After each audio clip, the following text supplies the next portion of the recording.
I bring you greetings from your ancestors.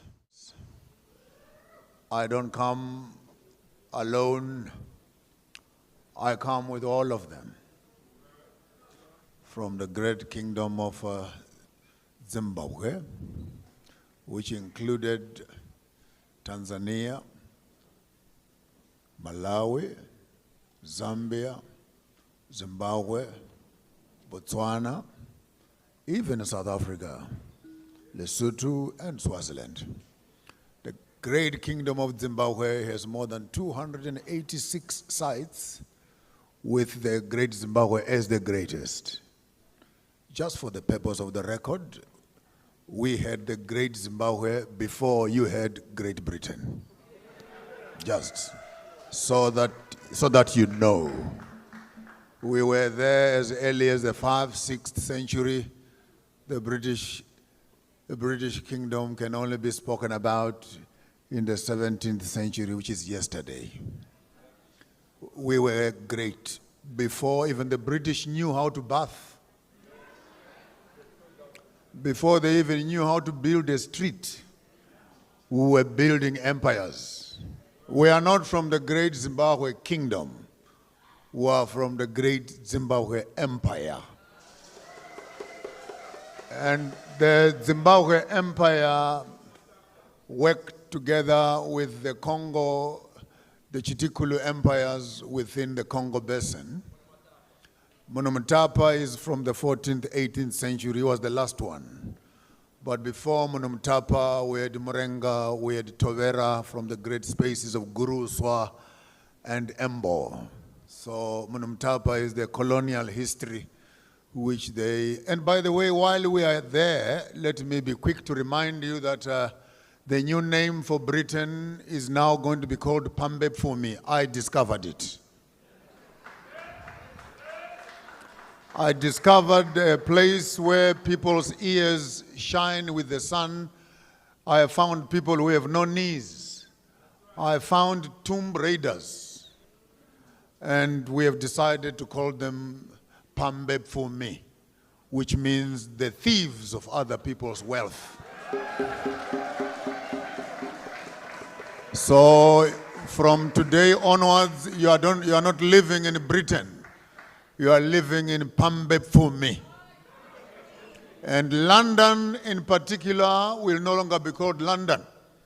It will be called Rundonda, the place of the weaklings.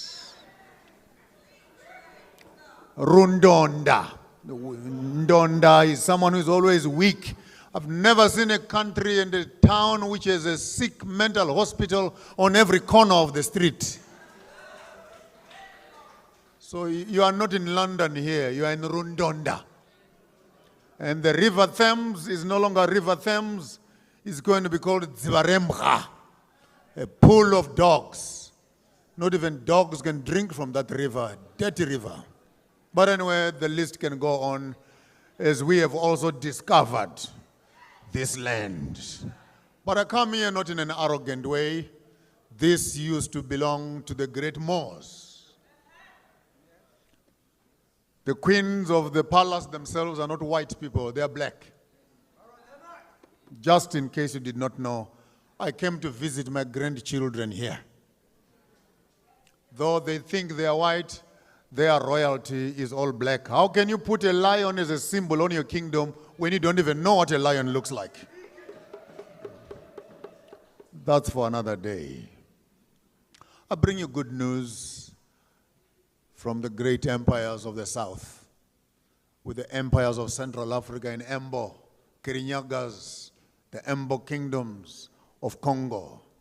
I bring you greetings from Abyssinia, that is a great Ethiopian space.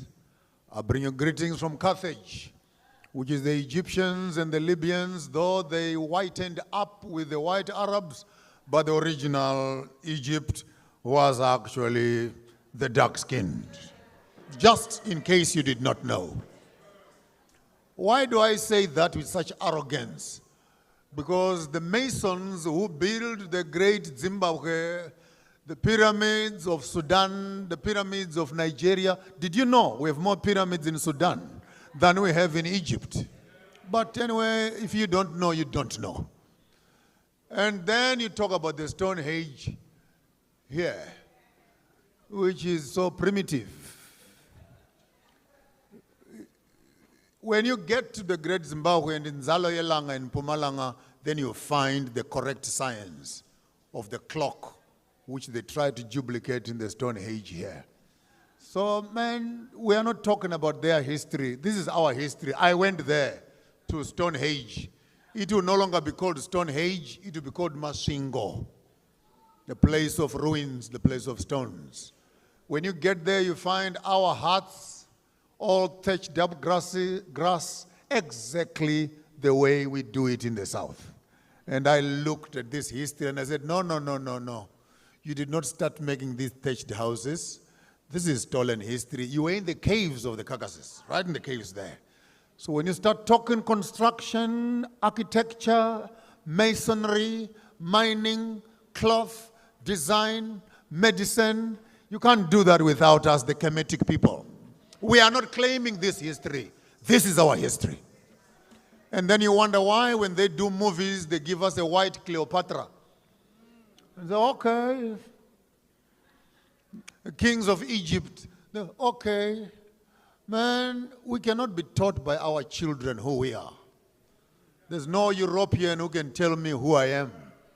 I will tell you who you are. You can't tell me who I am. For every time the African has tried to look like the European, he has deprived the European the opportunity to experience him. But we try to manage you, and we pretend to speak your language. We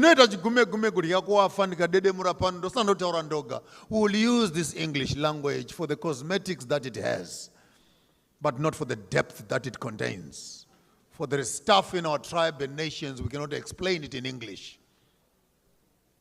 But for the sake of colonization, English has just become a tool of communication, not a measure of intelligence. We bring you greetings from Timbuktu. We bring you greetings from Benin. We bring you greetings from the kingdoms of Nigeria. When you see me here, I represent all of them, past and present, and those yet to come. The other day, I was giggling around when I heard, well, you must go to China and you see the Great Wall of China. Then I asked a simple question. If it is the Great Wall of China, where is it facing? And then you discover the Great Wall of China is not facing China, is facing Europe. So now we know that the Moors were protecting their land from the invasions of the Mongolians. So it cannot be called the Great Wall of China. It is actually the Great Moorish War against the Mongolians, who are the Chinese. But when you don't write your history, it always takes the complexion of the writer. Until the lion explains his history, the hunter will remain as the conqueror.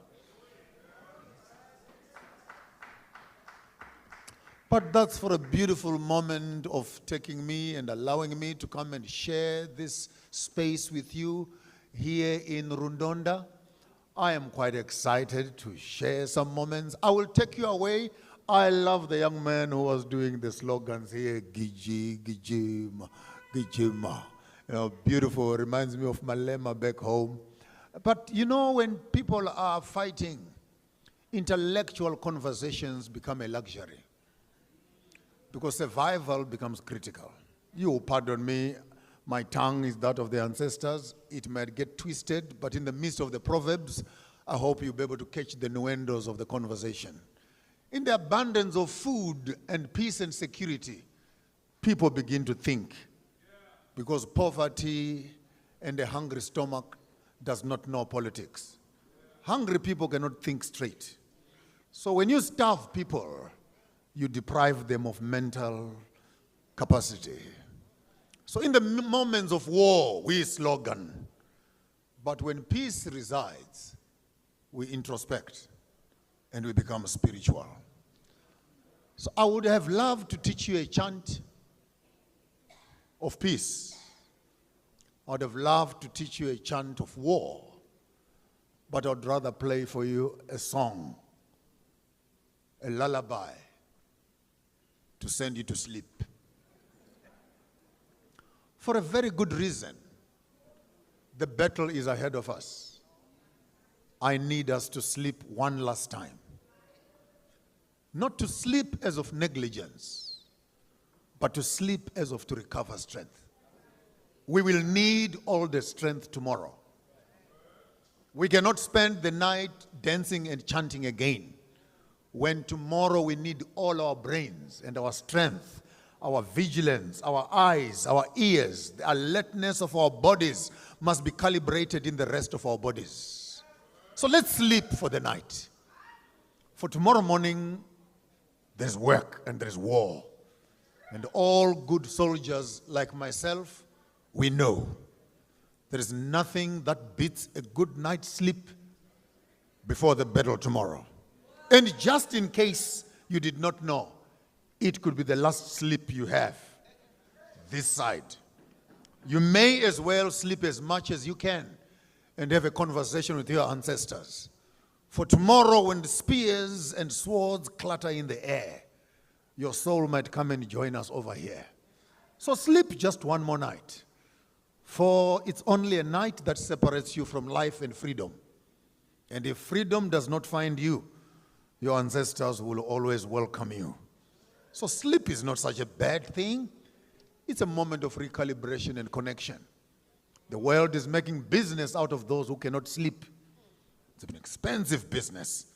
And to send you to sleep, it's a viable economy. So how about I play you a song so that you can sleep? Sleep just for one night. Wake up tomorrow morning. In Nigeria, they say, shine your eyes. Put away your clothes of the night. Put away your colonial appetites. Put away your colonial drinks. Say no to fuzzy drinks, cokes, and all these fuzzy things. Many of you are sick because you're trying to become European. Come on, just go back to factory settings. Peanut butter juice. Peanut butter juice. Beetroot juice. Go back to factory settings. You may just discover that you are not as sick as you think you are. For your DNA remembers much more than your brain can remember. Why can't I play you a song to sleep just for one more night? For tomorrow morning, labor will begin. When you look in your wardrobe and you see colonization, when you look on your plate of food and you see colonization, when you walk up to a workplace and you understand colonization, when you bank your money and you can smell the devil of a white man, when you are walking around the cities and you're going to courts and etc., and you can smell that the beast is alive, and your knowledge of the beast turns into your will to transform and change and have a better future for yourself and your children. So why can't I play you a song? Just one last song so that you can sleep. But tomorrow morning, when we wake up, it will not be business as usual. There is no one within the reach of my voice tonight who will go home the same. We all will be changed. I'm warning you. You sit here at your own risk. I'm not responsible for the loss of faith. If you are a Christian, you are a Muslim, tough luck.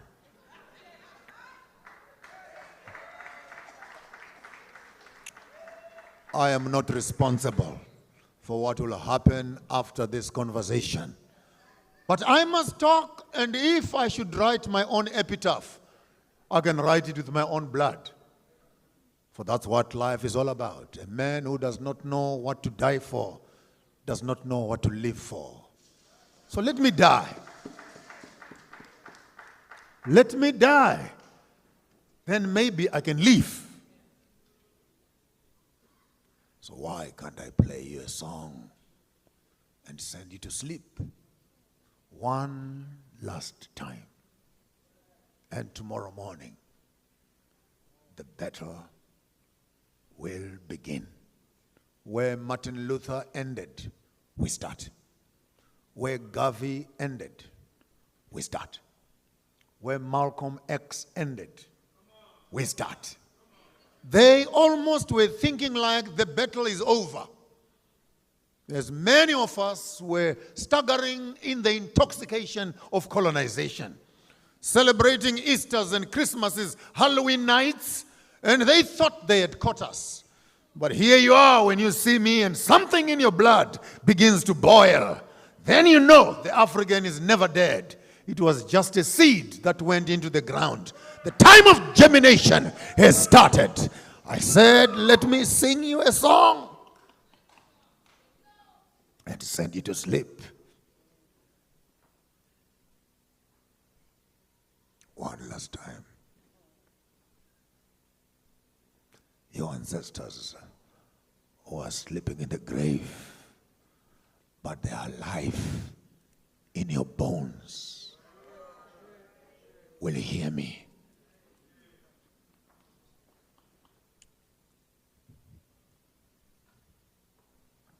I will sing you a song. Don't worry. I'll cry for the 20 million in Congo. I'll cry for the 25 million on the Great Atlantic trade. I'll cry for the soldiers and our men and children, boys and girls who perished at the barrels of the gun.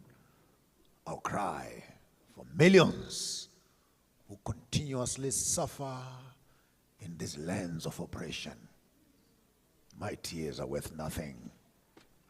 They are the salt waters of the sea. Let me cry and let me sing you one song. Send you to sleep one last time. For tomorrow morning, the battle begins.